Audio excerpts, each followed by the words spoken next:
aos pés da cruz, onde o sangue de Jesus foi vertido em amor.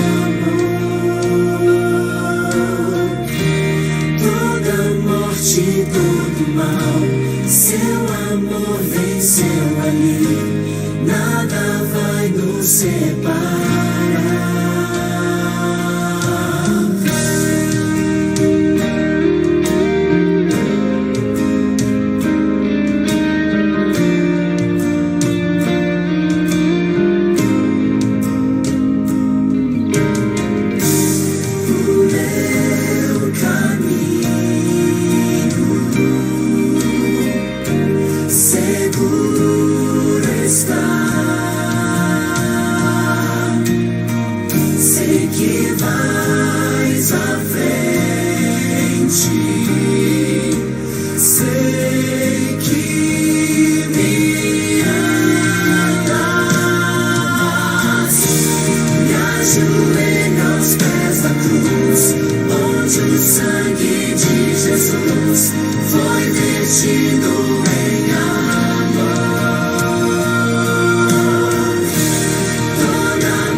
Muito bom dia, meu irmão, minha irmã, graça e paz. Mais um domingo que o Senhor Jesus nos dá, motivo de alegria e de satisfação, estarmos juntos na manhã desse dia. Manhã de domingo, manhã do dia que o Senhor nos deu. Como nos ensina a sua palavra, alegremo-nos e regozijemo-nos nele. Você, meu irmão, minha irmã, que está conosco, está convidado a aqui permanecer e termos juntos, na manhã desse domingo, a nossa Escola Bíblica Dominical. A Escola Bíblica Dominical é um momento importante para nós. Momento de orarmos e lermos a palavra, mas principalmente um momento de, como irmãos, estudarmos e meditarmos naquilo que Deus tem para as nossas vidas. A Escola Bíblica Dominical é um momento de crescimento na fé. É o momento em que nos agarramos às verdades bíblicas e, confiados nela somos sustentados, nela somos fortalecidos.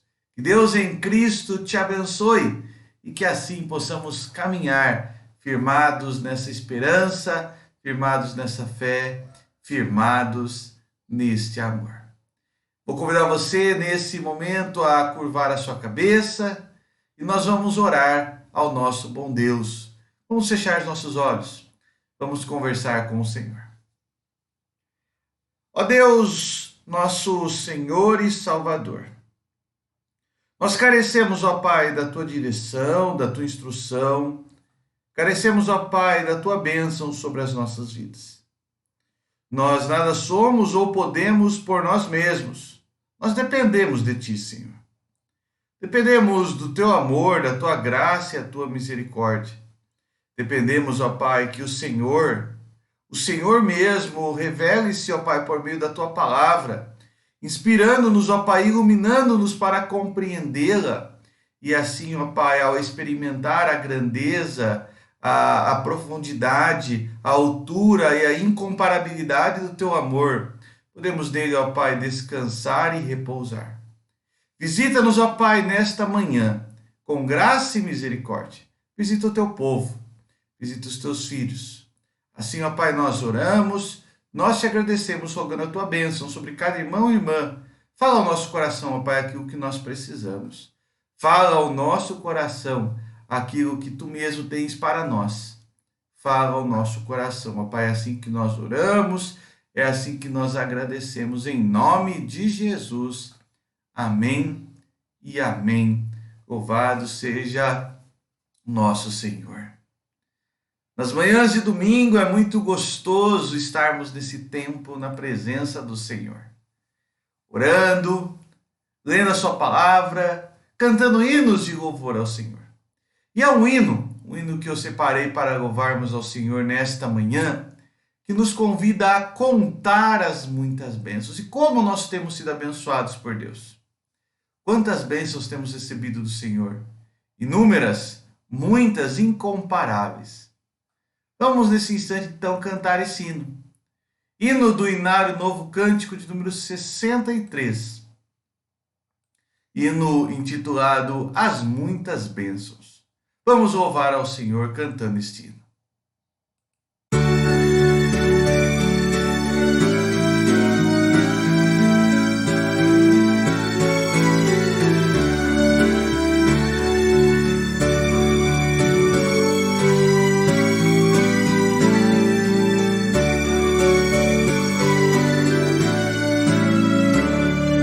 Se da vida as vagas procelosas são, se com desalento julgas tudo vão, contas muitas bênçãos, dize-as de uma vez, e verás surpresa quanto Deus já fez. Quantas bênçãos diz e quantas são, recebidas da divina mão, vem dizê-las todas de uma vez, e verás surpresa o quanto Deus já fez. Tens acaso mágoas, triste é teu lidar, é a cruz pesada que tens de levar, contas muitas bênçãos, logo exultarás, e fortalecido tudo vencerás. Quantas bênçãos diz e quantas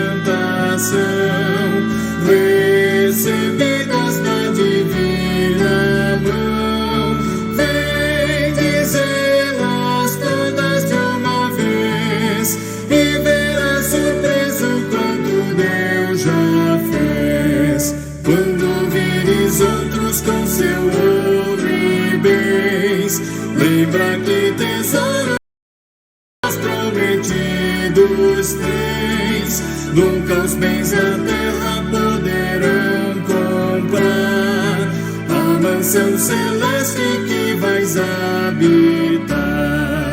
Quantas bênçãos diz e quantas são recebidas da divina mão, vem dizê-las todas de uma vez e verás surpreso quanto Deus já fez.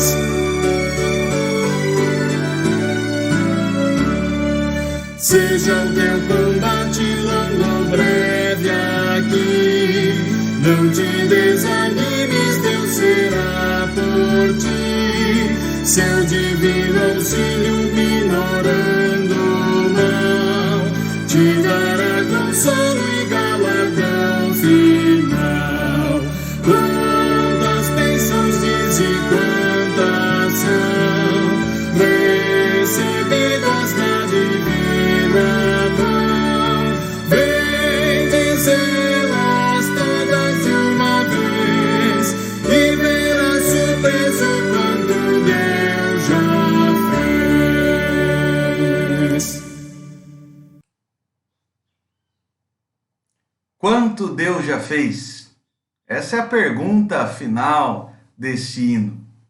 Quando vemos o quanto Deus já fez, não é apenas a surpresa que toma conta do nosso coração, mas é a gratidão. Surpresa, certamente, ela é expressa em não reconhecermos diariamente e constantemente tudo que Deus faz.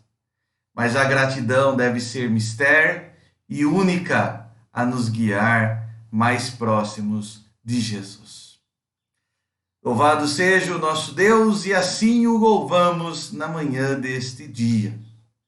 Ainda nesse mesmo espírito de adoração, mas também agora de edificação, vamos juntos meditar na palavra do Senhor. Ao longo dos últimos domingos, temos usado esse tempo para falar sobre o ministério terreno de Jesus. A presença de Deus na história dos homens e como essa presença foi única, foi transformadora. Aqueles que caminharam com Jesus, aqueles que o buscaram ou foram por ele chamados, nunca mais foram os mesmos. Foram transformados. Novas pessoas se tornaram.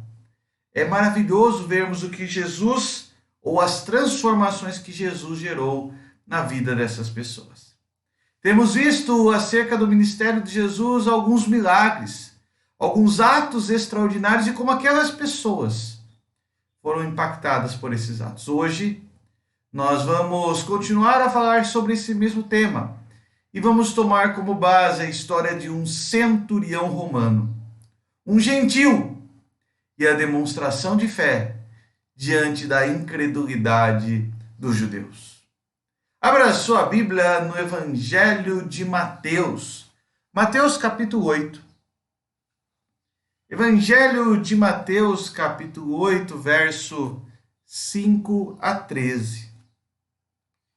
Mateus capítulo 8, verso 5 a 13. Eu aguardo você abrir a sua Bíblia para juntos fazermos a leitura da palavra do Senhor.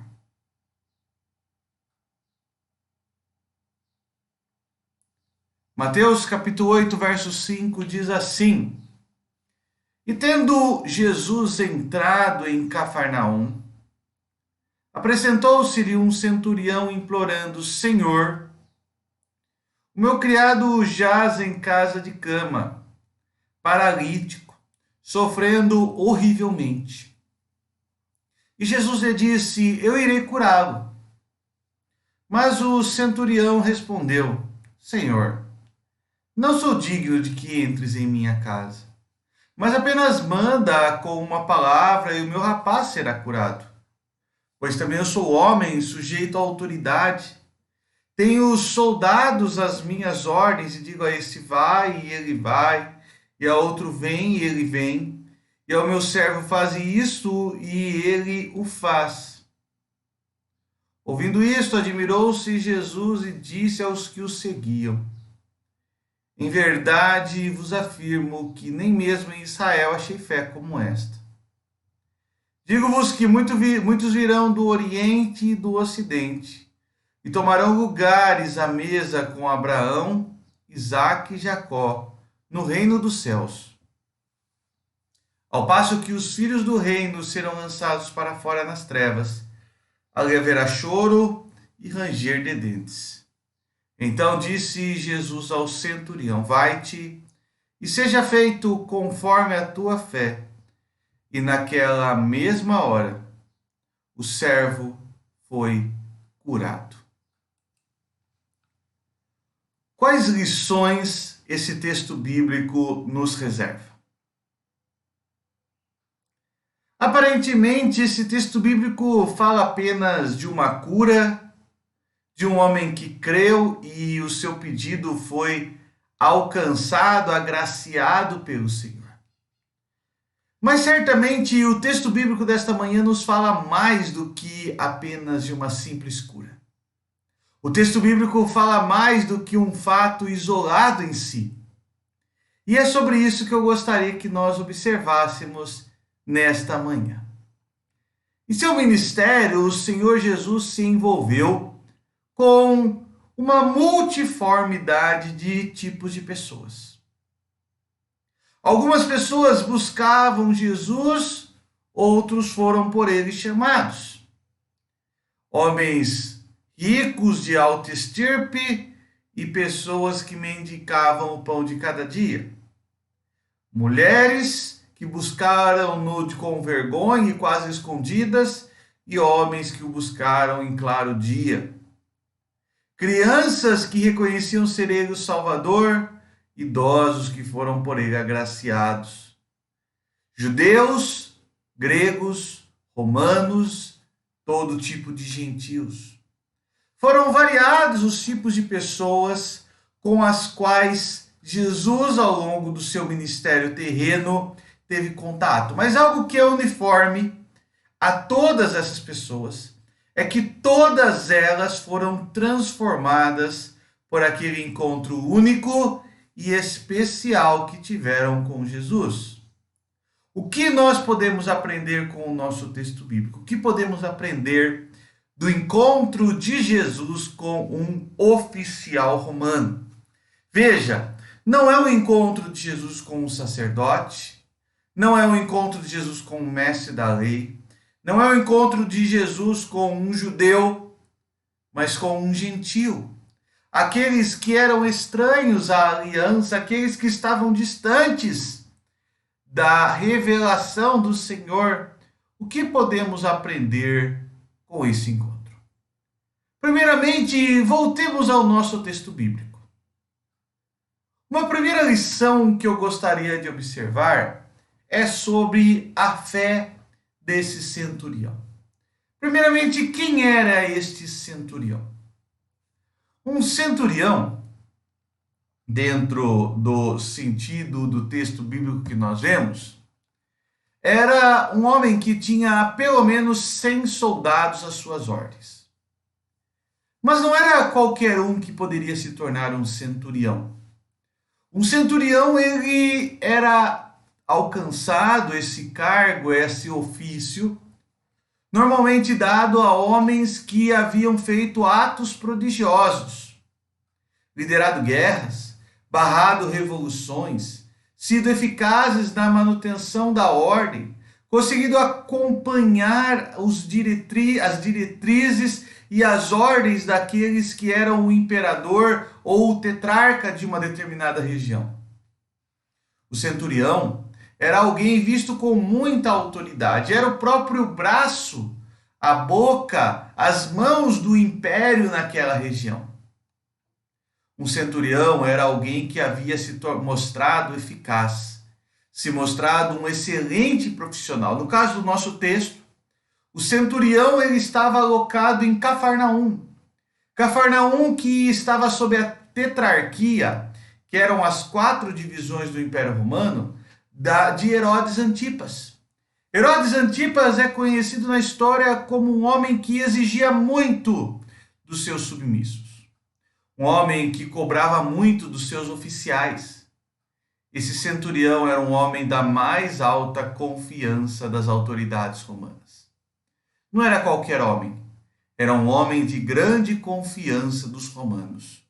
Um homem escolhido a dedo, escolhido entre tantos e alocado para ali atuar com uma força do Império Romano. Mas por trás desse centurião há um homem. E a pergunta é: quem é este homem? Muito mais do que quem é o centurião, quem é o homem que está por trás do centurião?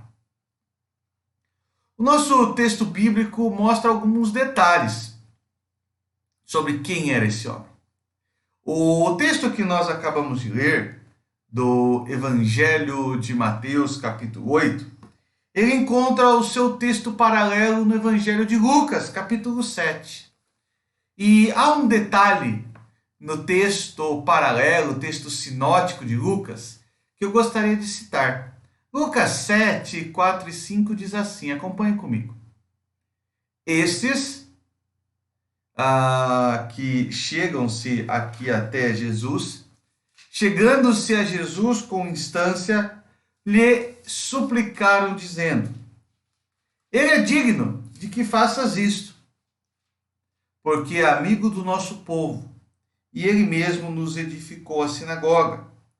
Esses que o texto bíblico está dizendo são alguns anciãos judeus.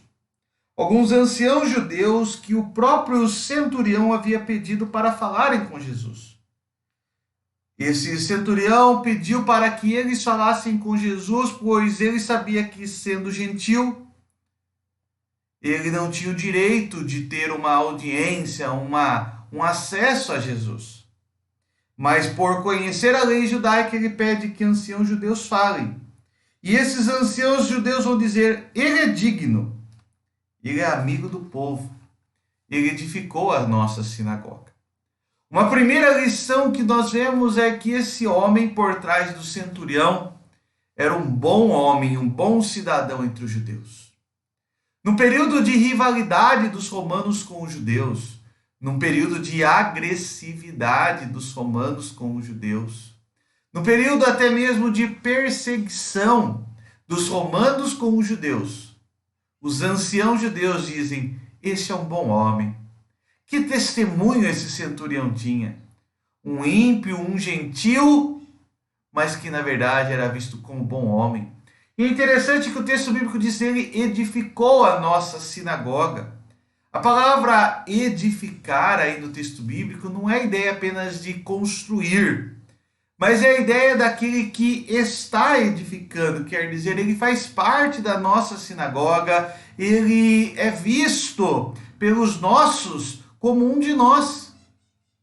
Esse centurião não era apenas um gentil, não era um ímpio de fato, mas ele possivelmente conhecia os ensinos da Tanakh, do Antigo Testamento, da palavra de Deus que era ensinada na sinagoga.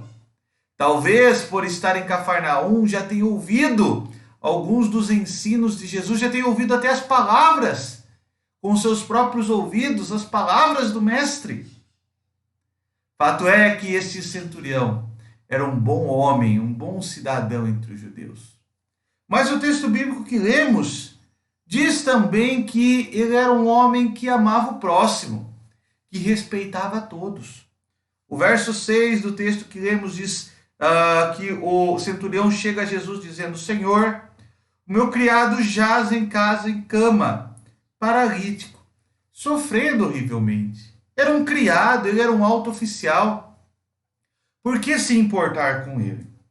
Bastava dispensá-lo, bastava mandar buscar o seu caminho, e ele poderia solicitar outro criado ou outros criados no seu lugar. Mas não, ele era um homem bom. Ele era um homem que havia compreendido claramente que fomos feitos à imagem e semelhança de Deus, e que não são as classes sociais, as profissões ou os ofícios que nos separam, mas que somos imagem e semelhança de Deus em Cristo. E assim devemos caminhar, amando ao próximo e respeitando aqueles que, como nós, são imagem e semelhança do Senhor. Um homem que tinha bom testemunho entre os judeus. Um homem que possivelmente frequentava a sinagoga e já havia ouvido ensinos sobre o próprio Jesus. Um homem que expressava o amor ao próximo. E um homem que o texto bíblico nos diz também que era temente a Deus e ciente de que Jesus era o Salvador e que ele era apenas um servo do Senhor. Verso 5 do texto diz assim: tendo Jesus entrado em Cafarnaum, apresentou-se-lhe um centurião, uma alta autoridade romana, implorando. Implorar. Se colocar de joelhos, se lançar aos pés, reconhecer que depende totalmente de Jesus. A autoridade romana, o representante do imperador naquela região, aquele que é o próprio império naquela cidade, implora, a autoridade romana implora diante do Senhor.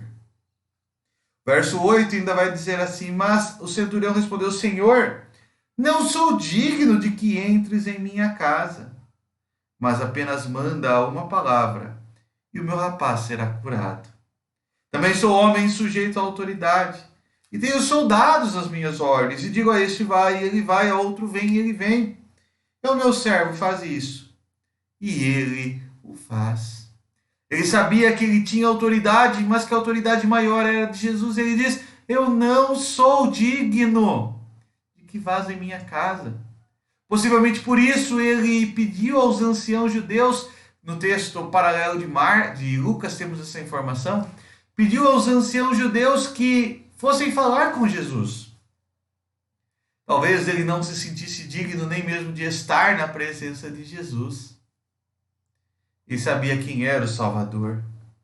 E Jesus, no verso 10, diz: ouvindo isso, admirou-se Jesus e disse aos que o seguiam: em verdade vos afirmo que nem mesmo em Israel achei fé como esta.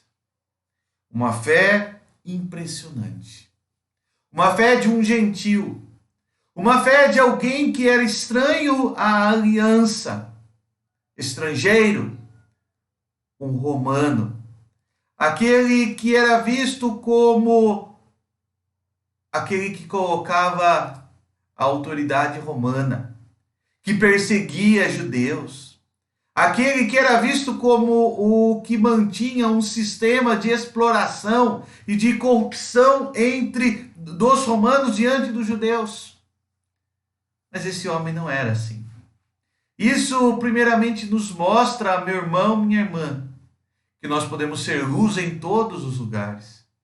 Esse centurião romano, esse gentil, era a luz, exercendo uma das profissões mais difíceis daquela época. Ele era a luz entre aqueles que o viam como inimigo, ou que o viam outrora como inimigo. Era a luz entre aqueles que outrora não o desejavam. Era a luz entre os seus servos que certamente o viam com rivalidade. Ele era a luz entre aqueles que outrora não desejaram a sua presença e, pelo contrário, o viam como opressor. Mas esse centurião era a luz entre esses homens. Não apenas era a luz, como expressou a sua fé, como um bom cidadão, como um homem de confiança do império, mas também como alguém que amava a Deus acima de todas as coisas e amava ao próximo como a si mesmo. O texto bíblico nos revela, por um lado, então, uma fé impressionante. Uma fé que surgiu onde menos se esperava. Uma fé que surgiu entre aquele que não era da aliança, assim como eu e você, que fomos alcançados e feitos filhos de Deus. Aqueles que não eram foram transformados naqueles que são. Mas se por um lado nós vemos essa fé impressionante, do outro lado, continuando o texto bíblico, nós vemos uma incredulidade gritante. O texto bíblico, verso 11 e 12, diz assim: o Senhor Jesus falando: digo-vos que muitos virão do Oriente e do Ocidente, tomarão lugares à mesa com Abraão, Isaque e Jacó no reino dos céus.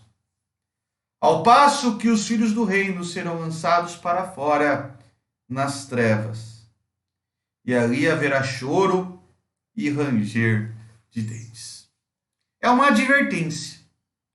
É uma advertência que o Senhor Jesus está dizendo que aqueles que não estavam chamados ou convidados serão outrora convidados e tomarão lugares à mesa.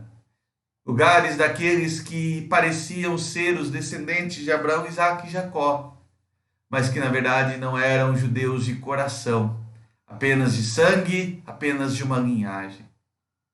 Há uma advertência no texto, mas tomando com base esse contexto, tomando com base o momento que Jesus está vivendo aqui, a quem ou para quem essa advertência é dirigida?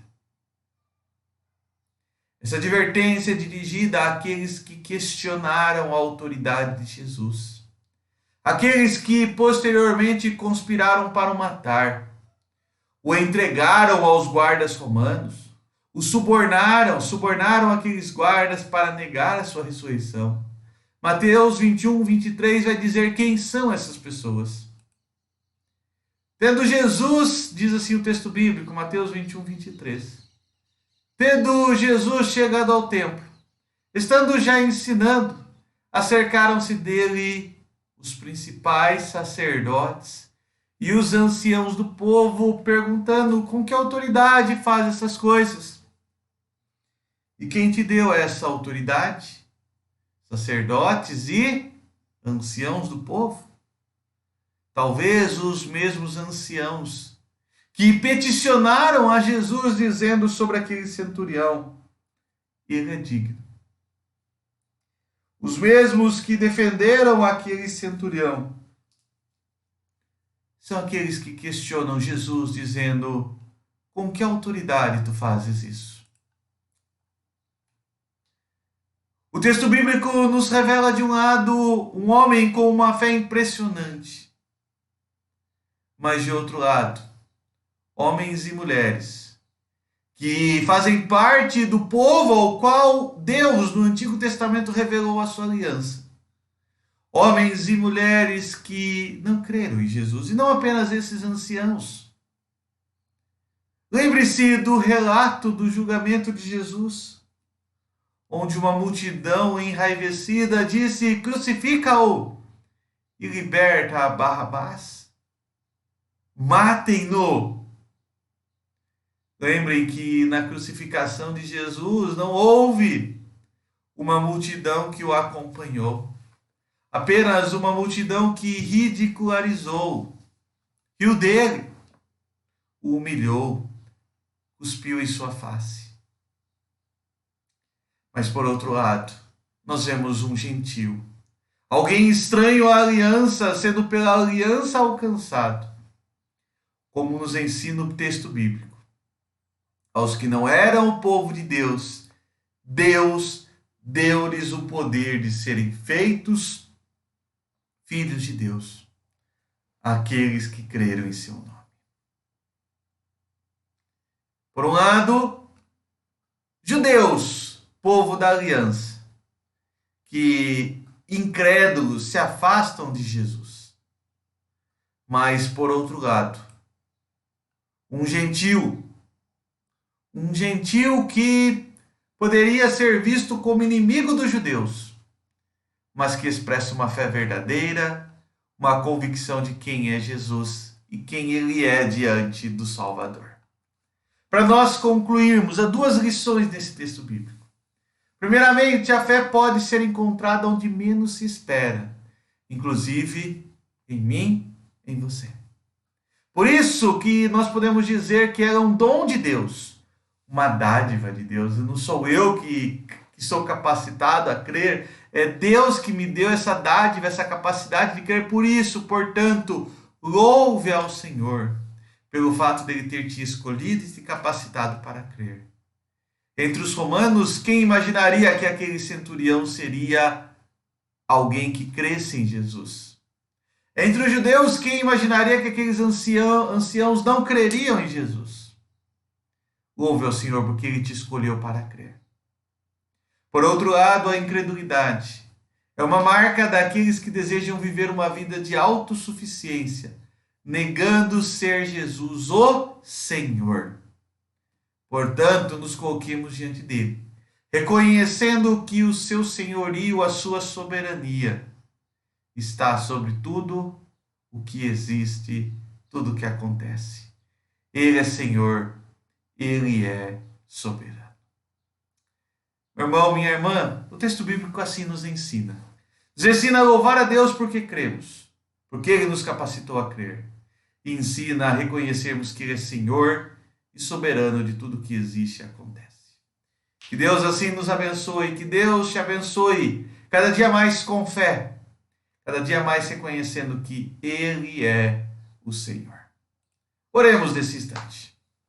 Eterno Deus, poderoso Senhor, Pai eterno, Salvador das nossas vidas. Nesse momento, com os nossos corações, ó Pai, quebrantados perante Ti, nós queremos Te agradecer porque o Senhor nos escolheu, ó Pai, na eternidade, nos chamou na história para sermos Teus filhos. Nos tem dado o dom da fé, nos tem capacitado a crer e pedimos, ó Pai, que o Senhor aumente a nossa fé. Aumente a nossa fé para crermos e crermos cada dia mais em Ti. Confiarmos e confiarmos cada vez mais no Seu poder. E de igual forma, Senhor, nós também Te agradecemos, porque apesar de vivermos em um mundo que busca a autossuficiência, nós sabemos, ó Pai, pela fé que o Senhor é o Senhor soberano, o Senhor da história. Nos leva a assim viver, ó Pai. Nos leva assim viver para a Tua honra e para a Tua glória, não andando segundo os nossos passos, segundo o nosso querer, mas andando com fé naquilo que o Senhor mesmo nos ensina. Em nome de Jesus, ó Pai, que assim o Senhor nos abençoe, que assim o Senhor nos edifique, que assim o Senhor nos fortaleça. É assim que nós oramos, é assim que nós Te agradecemos. Amém e amém. Meu irmão, minha irmã, desejo que você tenha nesse dia um dia abençoado. Desejo a você um ótimo domingo. Domingo de graça, de misericórdia, descansando no amor de Jesus. E logo mais, daqui a pouquinho, às 18h30, estaremos juntos louvando ao Senhor, o glorificando, o servindo, cultuando a Deus. Você é o meu convidado especial para estarmos juntos às 18h30, onde poderemos louvar ao Senhor, adorá-lo e ouvir da sua palavra. Seja presencialmente, se você puder estar presente, ou caso por algum motivo justo você não possa estar, acompanhe também pelo Facebook, certamente também será abençoado pelo Senhor. Ótimo domingo para ti, meu irmão, minha irmã. Que Deus em Cristo te abençoe cada dia mais. Um forte abraço e que o Senhor seja com você.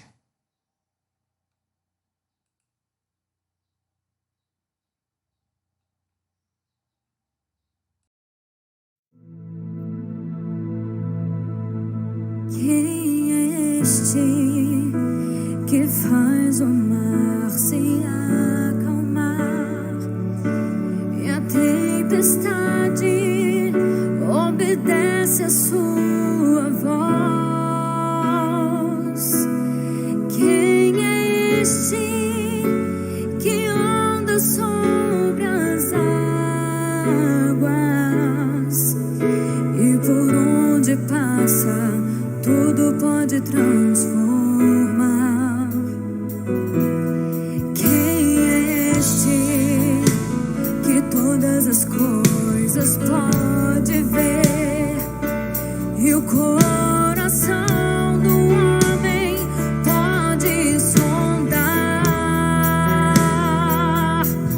Quem é este que cura as doenças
fecha a boca do